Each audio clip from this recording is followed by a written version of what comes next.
यो भिडियो चाहिँ जनचेतनाको लागि है, स्किप नगर्नुहोस्, अन्तिमसम्म हेर्नुहोस् र सेयर पनि गरिदिनुहोस्। तपाईँको एक सेयरले कसैले ठगिनुबाट बस्नुहुन्छ भने त्यो सेयर गर्दा तपाईँलाई धर्म मिल्छ, पाप हुँदैन। एकजना दाइ आउनुभएको थियो हिजो, रिक्सा चलाउनु हुने रहेछ। अनि उहाँलाई चाहिँ रिक्सामा म स्वयम्भूसम्म लामाहरूको लागि खाना लैजानु छ, खानाको लागि तरकारी लैजानु छ, लामाहरूलाई खाना खुवाउनलाई तरकारी पसलबाट भनेर उहाँको स्टाफलाई चाहिँ तरकारी केलाउँदै गर, यहाँ तरकारी छान्दै गर भन्नुभएछ। तरकारी पसलमा पनि म तरकारी लान्छु, मलाई चाहिँ यति किलो तरकारी दिनु भन्नुभएछ।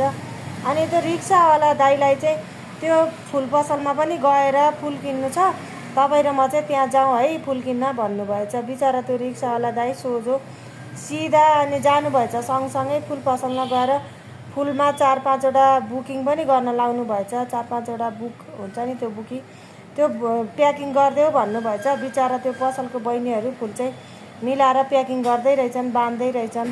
अनि दाइ मलाई पैसा पुगेन, तपाईँसँग कति पैसा छ दिनुहोस् न, मलाई 12-15 हजार। उसले मान्छे तौल्यो क्या त्यहाँनिर, रिक्सा चालकसँग 12-15 हजार भन्दा त हुँदैन नि त। अनि मसँग 12-15 हजार भन्दा पैसा छैन, पैसा दिनुहोस्, म अहिले तपाईँलाई वहीँ स्वयम्भू पुगेर दिन्छु, 13 हजार हुन्छ तपाईँको, मैले 1 हजार भाडा दिन्छु भनेछु। त्यो दाइ बिचरा सोझो 12 हजार पैसा दिनुभएछ। पैसा दिएपछि ल तपाईँ यहाँ बस्दै गर्नु, म आउँछु भनेर निस्केर जानुभएछ। त्यसपछि आउनु भएन, फोन पनि लागेन, मान्छे पनि बेपत्ता। तरकारी पसलमा पनि जानुभएछ, त्यहाँदेखि नि 2 हजार चाहिँ लिएर आउनुभएको रहेछ। तरकारी पसलमा सायद त्यति नै थियो होला।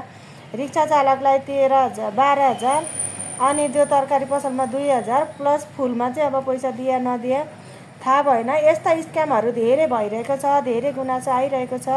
हजुरहरू पनि जोगिनु होला। कसैले आवश्यकताभन्दा बढी, चलन चल्तीको भन्दा बढी पैसा दिन्छु, गाडीमा हिँड, यस्तो ठाउँमा हिँड, त्यस्तो ठाउँमा हिँड भनेर जाने चलन नगर्नु, जाने बानी नगर्नुहोस्। किनभने मान्छेलाई ठग्न सजिलो छ, कमाउनु कति गाह्रो हुन्छ। मान्छेहरूले त्यो कुराहरू बुझ्दैनन्। अनलाइन ठगी त्यस्तै बढिरहेको छ। कसैले ओपिटी कोड आएको छ तपाईँको मोबाइलमा, म सेवाबाट, म ब्याङ्कबाट भनेर ओटिपी कोड दिँदाखेरि पनि ठगिरहेको छ। तपाईँहरूले कोड दिनुहुन्छ, उताबाट पैसा निकाल्छन्। त्यही भएर हामी ठगिनुबाट आफै बस्नुपर्छ, आफै सचेत हुनुपर्छ। सचेतनाको लागि बनाइएको भिडियो हो। जसले सुन्नुभयो सेयर गरिदिनुहोस्, ताकि एउटा सेयर गर्दाखेरि चोरहरू उम्किन नपाओस्, ठगीले ठग्न नपाओस्। तपाईँहरूको सबैको सेयर गरिदिनुहोस् ल।